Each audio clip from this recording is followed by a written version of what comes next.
सर्व प्रकारच्या झोपडपट्ट्यांना आपण पट्टे वाटप या ठिकाणी करतो। सरकारी जमिनीवरच्या असतील, खासगी जमिनीवरच्या असतील। लोक असं म्हणायचे खासगी जमिनीवर बसलेल्या झोपडपट्टीला मालकी हक्क कधी मिळू शकत नाही, कधीतरी त्याच्यावर बुलडोझर चालेल।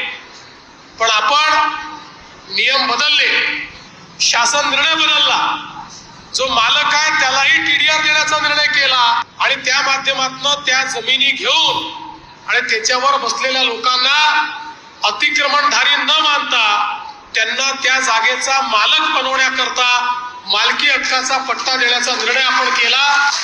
आणि आज आपण पाहतोय रामटेके नगर टोली सारख्या भागामध्ये आपण खासगी जमिनीवरच्या झोपडपट्ट्यांना देखील आता मालकी हक्काचा पट्टा दिलेला आहे।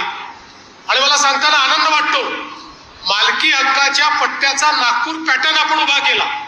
आता तो संपूर्ण महाराष्ट्रात लागू झालाय आणि वेगवेगळ्या प्रकारे लोकांना पट्टे मिळत आहेत। अनेक लोक संभ्रम निर्माण करण्याचा प्रयत्न करतात। या पट्ट्याने काय होणार आहे? सगळ्यात महत्वाचं असं आहे, आजपर्यंत तुमच्या जमिनीचे मालक तुम्ही नव्हता। तुमच्या जमिनीचा मालक एक तर सरकार होतं, नाहीतर कोणीतरी व्यक्ती होतं। हा पट्टा मिळाल्याबरोबर अधिकृत कायदेशीर न्यायालयाच्या व्याख्येमध्ये बसेल अशा पद्धतीनं तुम्ही जमिनीचे मालक झालेले आहात। हा महत्वपूर्ण बदल आहे। आतापर्यंत तुमच्या जमिनीवर तुमच्या घराकरता तुम्ही कर्ज घेऊ शकत नव्हता। आता हा पट्टा असा आहे की हा पट्टा बँकेमध्ये गहाण ठेवून कर्ज देखील घेता येतं।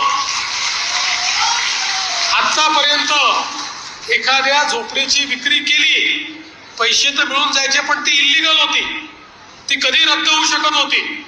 त्यामुळे इल्लीगल पद्धतीनं विक्री होत असल्यामुळे जिथे रुपया मिळायचा तिथे आठाणेच मिळायचे।